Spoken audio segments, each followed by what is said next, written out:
Selamat berjumpa dengan saya.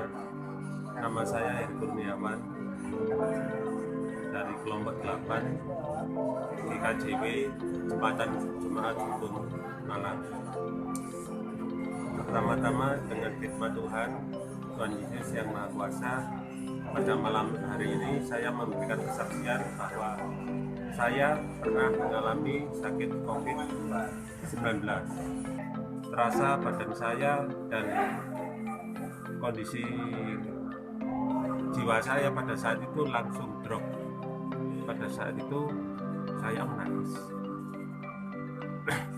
Tapi semua itu saya kembalikan bahwa sakit ini adalah rencana Tuhan yang diberikan kepada saya, dan saya percaya bahwa Tuhan tidak akan memberikan beban atau penyakit yang di luar kemampuan saya.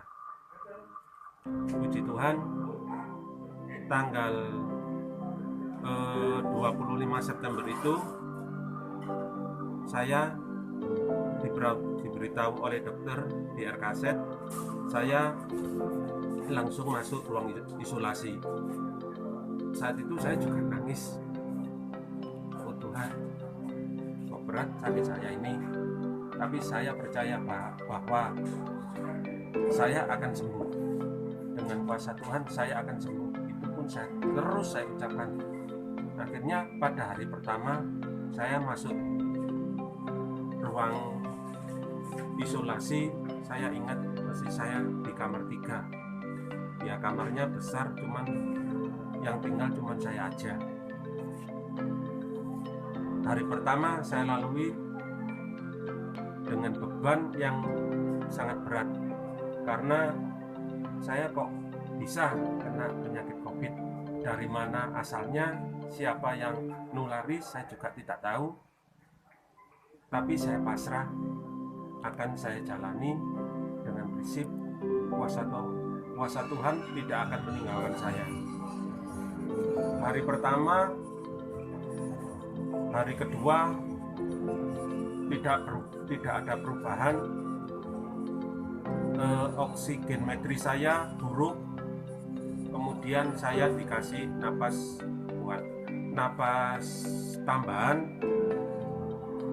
Itu sampai berjalan sampai 3 hari. Setelah itu, karena ada perubahan dalam oksigen dalam darah, berangsur-angsur membaik, akhirnya untuk bantuan oksigen dilepas. Tetapi saya pada hari pertama sampai dengan ketiga, makannya aja terasa sulit. Tapi kalau saya tidak makan, saya malah sakit, dan saya tidak tahu akibatnya itu. Saya cuma bisa berdoa, saya juga bisa berusaha aja. Yang saya ingat Tuhan, anak dan istri saya. Setiap makan terasa mau muntah. Setiap makan terus badan saya jadi tidak enak, tapi tetap saya paksakan. 1 sendok makan masuk ke mulut, 1 tegukan air saya lakukan setiap saat. Pada hari kelima saya sudah bisa merasakan makanan itu enak, bisa terasa asin, bisa terasa gurih, dan lain sebagainya. Hal itu tetap saya alami berangsur-angsur, dan tak lupa kejadian yang saya rasa tidak mengenakan itu, ya saya diinfus. Di situ mulai jam 6 pagi sampai jam 11 malam. Dan obat yang saya terima itu ada 4 infusnya, tetapi dari yang saya rasakan ada yang rasanya macam-macam itu ada 3 di 3 botol kecil. 1 itu saya rasakan dingin di dalam tubuh. Kayaknya setiap tetesan air, setiap air infus itu terasa dingin. Setelah itu habis, saya dikasih lagi infus lagi yang kedua. Setiap tetesan itu terasa sakit, kayak apa ya, istilahnya kayak digigit semut angkrang yang besar itu, celekit itu pun saya rasakan sampai habis. Yang ketiga, cairannya yang setelah masuk ke tubuh itu terasa badan itu tidak nyaman, terasa istilahnya ingin muntah terus. Dan yang terakhir, cairan yang infus yang besar itu di badan tidak ada pengaruh apa-apa.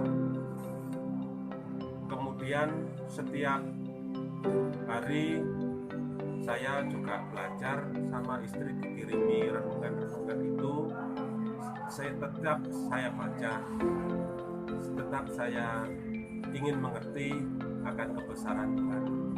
Puji Tuhan, dari hari ke hari perubahan saya positif, dan dokter tetap bilang bahwa kamu Bapak harus semangat hidup biar cepat sembuh. Puji Tuhan, saya juga mendapat dorongan moral spiritual dari warga Sukun, semua, khusus untuk kelompok 8 juga. Dan terakhir pada saat Bapak Sinung mendoakan saya juga tidak tahu, saya juga tidak terasa, saya nangis. Pada saat itu saya nangis, saya mendengar Pak Pendeta mendoakan saya nangis. Tiba-tiba darah yang di dalam tubuh, yang cairan yang di dalam tubuh saya itu naik ke atas sampai bercampur dengan cairan infus. Saya juga tidak tahu kok tiba-tiba darah itu sampai naik sampai ke cairan infus. Saya matur Pak Pendeta, saya minta terima kasih sudah didoakan. Pak Pendeta juga menghibur saya bahwa Mas Iwan, kamu pasti akan sembuh. Amin Pak. Sampai akhirnya dokter itu juga ke ruangan saya pada saat visite itu juga heran, kok bisa darahnya itu sampai naik ke atas infus, padahal infusnya ya juga tinggi. Saya tidak tahu Pak. Dokter, saya bilang barusan tadi Pak Pendeta saya mendoakan saya, orangnya diam saja. Pada hari ke-10, karena dokter itu yang merawat saya itu dua, ada penyakit dalam dan dokter COVID. Pada saat itu beliau berdua menyatakan saya sudah sembuh.